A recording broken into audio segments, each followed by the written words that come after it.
Va'da berganimdek 3 million so'mni sizlarga tarqataman. Bilasizmi, Madina nimaga ayollarda magniy so'rilmaydi? Ya'ni pochkalab magniy ichishadi yoki qimmat firmalarning magniylarini qabul qilishadi, lekin nimagadir o'sha stressda, asabda, jahl qilishda davom etishadi. Men bugun buni 5 ta sababini aytib o'taman va 5 ta lifehack o'rgataman. Birinchisi, magniy har doim vitamin D bilan birgalikda organizmda zo'r so'riladi. Vitamin D ni har kuni nonushta orasida bir mahal ichasiz, magniyni esa uyqudan avval ichasiz.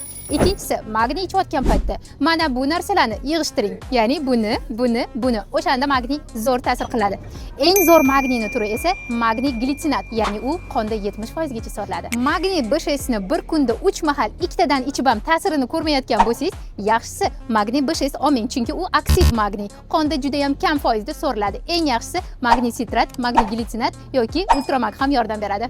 Magniy har doim uyqudan 2 soat avval ichiladi. Iloji boricha magniyga boy bo'lgan mahsulotlarni tabiiy holatda sharoitingizga qarab ratsioningizga qo'shing. Ya'ni buni haqiqiy magniyga boy bo'lgan mahsulotlar.